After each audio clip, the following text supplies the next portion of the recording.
Hai Forzes, apa kabarnya hari ini? Balik lagi nih sama gue, Vino Justian. Masih di fuxfm.com. Nah guys, sesuai janji gue hari ini, gue bakal ngebahas topik yang gak terlalu berat sih ya. Ya, dibilang berat banget, gak berat banget. Dibilang ringan, berat-berat juga. Oke guys, nah ini bagi kalian nih yang masih memiliki kesempatan untuk kuliah nih. Mungkin di tengah-tengah pandemi ini kalian bingung nih. Nanti setelah pandemi ini selesai kalian mau kuliah jurusan apa ya? Sementara keadaan dunia udah berubah banget. Dunia yang kita kenal kemarin 2019 dan dunia yang kita kenal sekarang setelah pandemi pasti akan berubah 1000%. Waduh, sombong banget ya. Benar-benar gue yakin pasti berubah banget. Karena banyak banget financial planner, pengusaha-pengusaha hebat, orang-orang terkaya di dunia, dan juga milenial-milenial yang kayak usahanya tuh bejibun. Mereka udah ngelihat bahwa tren pasar ini pasti akan berubah. Diterpa setelah diterpa badai. Selain itu juga emang karena everything goes to digital, jadi mau gak mau semua pasti bakal berubah. Nah, untuk kalian yang masih bingung nih mau kuliah jurusan apa, gue mau ngasih salah satu gambaran jurusan yang mungkin berguna. Gak tau deh berguna banget untuk kalian apa enggak ya. Nah, jurusannya adalah jurusan sastra. Biasanya sastra kan ada sastra bahasa Indonesia udah biasa ya. Ada bahasa Inggris, bahasa Jepang, bahasa China ataupun bahasa Mandarin, ada bahasa yang kayak Eropa-Eropaan juga, bahasa Jerman segala macam ya, walaupun masih jarang-jarang ditemui lah ya. Nah, untungnya tuh apa sih kalau kerja dengan jurusan sastra, khususnya nih ya sastra dari bahasa-bahasa yang emang populer banget, bahasa Inggris, bahasa Mandarin. Apa sih untungannya? Nah, pertama adalah kalian bisa menjadi penerjemah atau translator,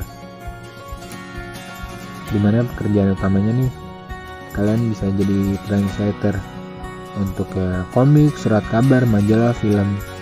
Nah, gaji penerjemah ini jangan dipandang remeh guys, karena ya walaupun kerjaannya kayak santai di belakang layar gitu, penghasilannya bisa 5-10 juta loh guys. Lumayan buat makan semut CRT iya. Orang CRT mah kagak kayaknya, buset. Oke, yang kedua adalah jadi seorang interpreter. Interpreter ini bisa jadi kayak orang penting guys, penerjemah pembicaraan antara kedua pejabat negara. Wede, kan keren banget ya. Kalau ditanya sama orang nih, misalnya kalian orang datang dari kampung nih ke kota, masuk jurusan kayak sastra bahasa, kan keren ya. Ketika kalian kerja di pemerintahan, ditanya, "Woi bos, kerja lu apaan bos? Pulang kampung jadi kaya." "Gue mah nemenin presiden, penerjemah presiden." Weh, tangan kanan. Tangan kanan. Asik banget ya kerjaannya, keliling kemana-mana jadi penerjemah pejabat. Weh, keren sih. Biasanya seorang interpreter itu upahnya sekitar 6-12 juta tergantung tempat bekerja dan banyaknya pengalaman yang dimiliki. Well, keren sih ya. Oke, berikutnya adalah jadi seorang penulis. Profesi ini erat kaitannya dengan dunia jurnalistik. Bisa juga jadi konten kreator gitu, yang menulis bikin konten kreatif. Untuk gaji bisa 5-8 juta per bulan. Untuk pemula.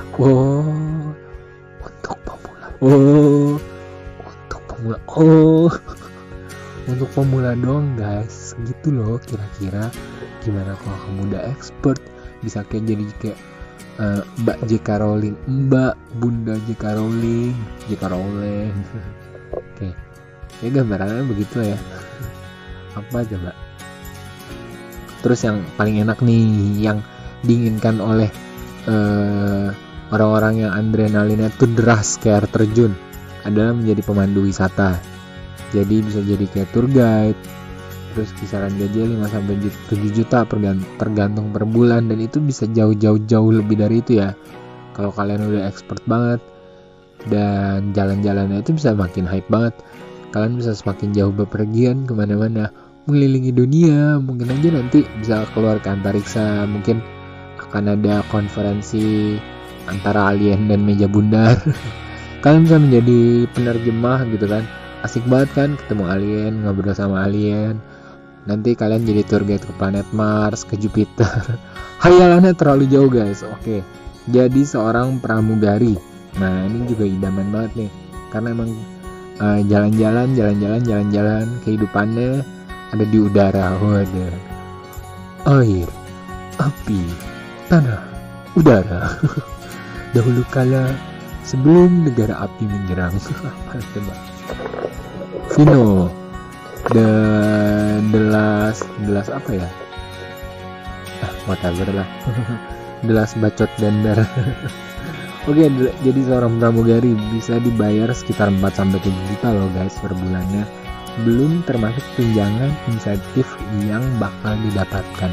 Apalagi kalau di maskapai besar, ya emang makin lama makin expert, jam terbangnya udah menembus jam terbang tertentu nih ya. Kalau setahu gue kalau pramugari itu ada jam terbang tertentu, ketika udah lewat gaji itu bisa nambah berkali lipat guys. Jadi itu bikin kalian gak wow gitu, mau belanja ini belanja itu ya masa bodoh ya, duit kagak ada sih, yang penting terbang. Coba anjas. Nah yang keren adalah jadi seorang diplomat. Tau gak sih apa itu diplomat? Nah diplomat itu jadi kayak perwakilan negara kali ya. Itu sih emang keren banget sih ya. Jadi kayak perwakilan negara yang kayak ketemu orang-orang penting. Ini mirip-mirip nih sama interpreter tadi. Bahkan posisinya jabatannya lebih keren lagi, gajinya juga bisa lebih keren lagi. Bisa kisaran 4-8 juta, bahkan lebih. Bisa sampai 9 sampai 20 enggak lah kejauhan. Bisa sampai 9-10 juta ya, mungkin lebih up ke atas ya. Karena emang kerjaannya ketemu orang, dan ini krusial banget karena cukup menyangkut berbagai macam masalah kedua negara nih, hubungan bilateral. Bisa juga kayak berhubungan sama ekonomi, politik, budaya. Dan ini tuh hype banget. Hype. Nah, hype abis. Itu mah iklan mie instan. Indomie, selera mie. Indomie endorse kita dong. Oke, terakhir adalah dosen atau pengajar. Nah, dosen atau pengajar ini gak bisa dipandang remeh guys, karena dosen atau pengajar ini bisa ngajar di 3-4 kampus sekaligus lah ya, kalau emang waktunya itu cukup memadai. Karena emang biasanya dosen-dosen yang kayak udah expert banget tuh biasa kesibukannya itu bukan main. Mereka bisa menjadi pembicara di sana, pembicara di sini, nulis buku, nulis materi untuk buku. Wah itu sih emang gila banget. Dan gue salut banget sih untuk dosen-dosen atau pengajar. Gajinya juga bisa menyentuh angka 7-14 jutaan. Apalagi untuk kalau yang S2-nya itu misalnya cum laude, ataupun sampai S3, ataupun gelar S2, S3-nya itu lebih dari 1. Waduh, udah deh, jadi rebutan kampus-kampus. Apalagi kalau metode pengajaran kalian dahsyat luar biasa. Wih, bukan main guys. Kampus-kampus mungkin nawar kali ya. Udah kayak ini headhunter pemain bola. Oh, keren banget kalian. Kayak, Mas ngajar di sini aja. Gaji mau berapa? Nawar. Woi, sombong banget. Oke, nggak gitu juga kali ya. Mana nih kampus ngajarinnya kayak gitu, goblok. Oke, guys, intinya apapun kerjaan kalian,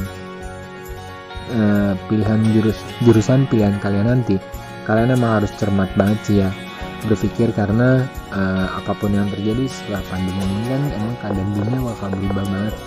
Dan emang tuh dibilang kayak orang-orang yang memiliki skill berlebih dalam hal editing video, content writing, copywriting, berkelebihan bahasa, dan juga emang ahli dalam beberapa skill kayak IT, bikin web. Nah itu bakal lebih dihargai dan punya value lebih untuk dilirik beberapa perusahaan.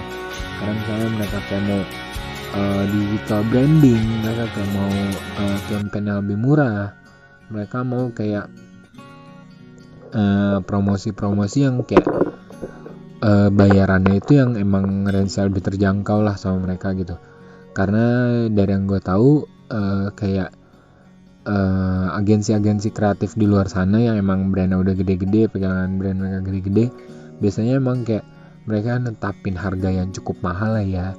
Jadi kayak brand-brand yang gede ini agak-agak berpikir ulang gitu. Nah sementara kalau kalian yang fresh graduate tapi punya banyak skill, punya banyak expert gitu di bidang yang kalian geluti, nah bisa jadi aja kalian ditarik jadi kayak manajer pemasaran di situ yang emang punya kontribusi lebih, yang gajinya mungkin bisa puluhan bahkan ratusan juta guys kalau megang brand-brand gede sih ya. Karena emang pemasaran itu krusial banget, produk bisa dicetak sebanyak mungkin tapi kalau nggak ada yang masarin percuma guys. Oke, jadi sekian dulu untuk hari ini. Nggak berat kan? Kalau kemarin mungkin siarannya agak lama dan agak berat, hari ini lebih santai, lebih ringan, lebih singkat juga. Oke, nah untuk pilihan lagu hari ini udah gue pilihnya yang terbaru buat kalian. Dan sebelum selesai siaran hari ini, gue mau mengucapkan congrats untuk yang lagi trending banget, girl band Secret Number, karena ada orang Indonesianya namanya Dita Karang. Kalau emang di sebelum ini katanya emang ada juga orang Indonesia tapi katanya keturunan Korea sih ya, emang sempat debut juga sebagai girl band di Korea dan katanya sih girl bandnya udah gak ada. Makanya untuk Dita Karang kali ini kita positif banget karena ketika muncul langsung trending 1 guys, walaupun viewsnya belum wow banget ya dibandingin girl band yang kayak viewsnya udah ratusan juta gitu ya. Kita berharap girl band ini bakal besar. Kita berharap bahwa si Dita Karang ini akan membawa harum nama Indonesia di perkancahan dunia K-pop. Jadi mungkin nanti tahun 2021 kedepannya 2022-2023 akan ada artis-artis K-pop yang dari Indonesia juga, nggak cuma dari Jepang, nggak cuma dari Thailand, nggak cuma dari Filipina, nggak cuma dari Malaysia, tapi akan ada wajah-wajah Indonesia yang emang cocok dan cool lah ya. Kalau dulu kan sempat ada apa itu ya yang dulu dipilih sama Samsung, Galactic Boys ya, apa Foreman atau apa gue lupa. Nah kita berharap all the best for Dita dan juga all the best for Indonesia, for the world. Semoga segala pandemi ini cepat selesai ya guys, karena kita nggak maunya terus berkelanjutan. Semua orang ingin melanjutkan harapan, cita-cita ke depan, ingin berjalan ke depan, gak ingin berjalan mundur ke belakang. Dan emang oke, segitu dulu aja. Kita berdoa yang terbaik bagi Indonesia. Semoga angka penderita corona makin turun. Buat yang masih harus mondar-mandir di luar, ingat jaga kesehatan. Buat yang nggak harus mondar-mandir di luar, di rumah aja, nggak usah sok penting mondar-mandir, nyusahin tenaga medis aja kalian. Dasar deh manusia bahlul, parah banget. Oke, sekian dulu. Gue greget ya guys. Oke, sekian dulu untuk siaran gue hari ini.